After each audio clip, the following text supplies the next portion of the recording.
Morning, students. This lecture is second lecture of fifth semester subject electrical power generation and economy, and its subject code is EX503, and I am your instructor, Professor Neeti Dugaya. So let's discuss this lecture in continuation with the last lecture. In last lecture, we have seen the scheme, syllabus, unit-wise discussion, course objective and outcomes of the subject, as well as the world energy scenario, which has been produced by the different energy sources worldwide, and the Indian capacity, Indian scenario. So let's discuss the total installed capacity of India. So here we are having the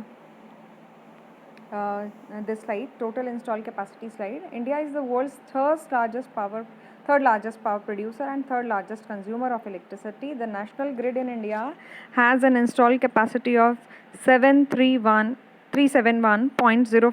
gigawatt as of 30th June 2020. Renewable energy power plants which also includes large hydroelectric power plants, constitute 35.94% of India's total installed capacity. So India's total installed capacity is, as you can see here, is 371.054 gigawatt. Out of which the three sectors are there which produces electricity. One is central sector, second is state sector, and third is private sector. So the graph is showing the total installed capacity in these three categories. Like in central sector, we have the production of installed capacity of 93477 megawatt, and in state sector it's about 1,03,628 megawatt, and in private sector it is 1,73,949 megawatts, and which constitute percentages of 25.2, 27.9 and almost 47% respectively, as compared to as discussed with central, state and private sectors. Now let's discuss what are the central, state and private sectors. So for that we'll have to shift to the next slide. The next slide, which is this, is showing the private, central and state sectors. Private private partners are there who are producing the power privately. Like a few of the companies are Tata, Adani, Reliance, etc. The central organization which produce electricity are the PSUs, that means public sector units, and a few of which has been mentioned here: NTPC, that is National Power Corporation; NHPC, that is National Hydropower Corporation; NEEPCO, NPCIL, etc. And third is the electricity. So let's discuss about the state electricity boards, and almost all the union territory and states of India having this similar kind of structure, that every state has its separate electricity board. Like former we are having in Madhya Pradesh state electricity board, that is MPSEB, and after privatization it has been divided into MPPTCL, MP Genco, MP Transco and MP Disco. So what is these three? So MPPTCL is the Madhya Pradesh Power Transmission Company Limited, and this company has been divided in three companies further.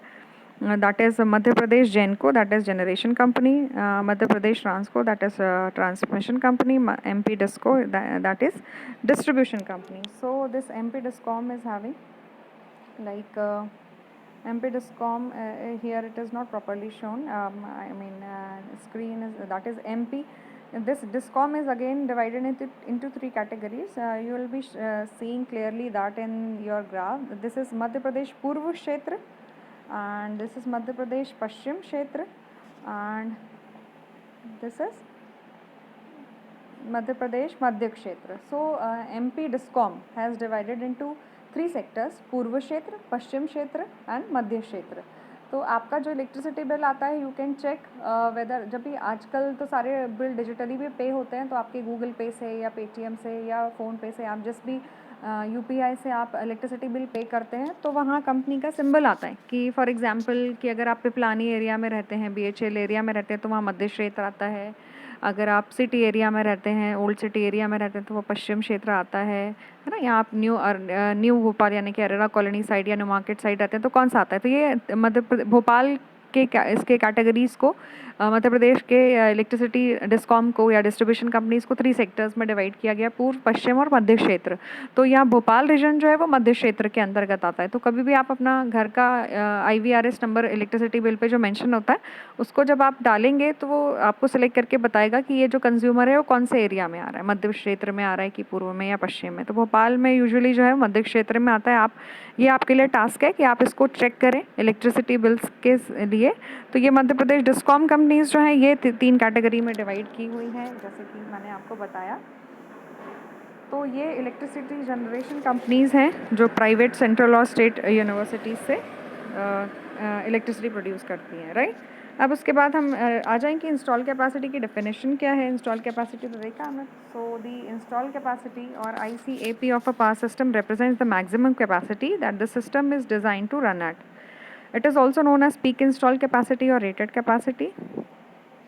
As with other forms of electricity generation, the install capacity is typically measured in megawatt. जैसे कि अभी हमने सारे जो भी data देखे थे tabulated form में वो सारे मेगावाट में थे। So the power plant with 10 megawatt of install capacity produces 10 megawatt at any instant of time. ये उसकी रेटिंग है, ये इंस्टॉल कैपेसिटी, राइट। सो अभी हमने इंस्टॉल कैपेसिटी का जो ग्राफ देखा था दैट इज़ दिस, ये जो ग्राफ था that was according to the central, state and private sector, and the next graph which here is showing is on the basis of the type of energy resources which has been utilized to produce this total installed capacity. So as you can see, 3 parts are here: thermal, 4 part actually: thermal, hydro, nuclear and renewable energy sources, right?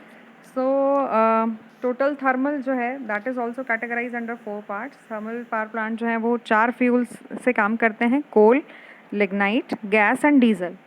ये जो चारों sources से जो electricity produce होती है उसको हम thermal के अंडर काउंट करते हैं। तो here we have mention each and every one's megawatt install capacity here you can see, और उसका परसेंटेज भी यहाँ दिया हुआ है कि अगर थर्मल का जितना भी इंस्टॉल कैपेसिटी है वो थर्मल का इंस्टॉल कैपेसिटी का 62% जो है वो कोल से आता है। 53 टोटल जो है वो 62.2% है, out of which coal 53.6%, 1.8% almost lignite, gas का almost 7% and 0.1% is from coming from the diesel.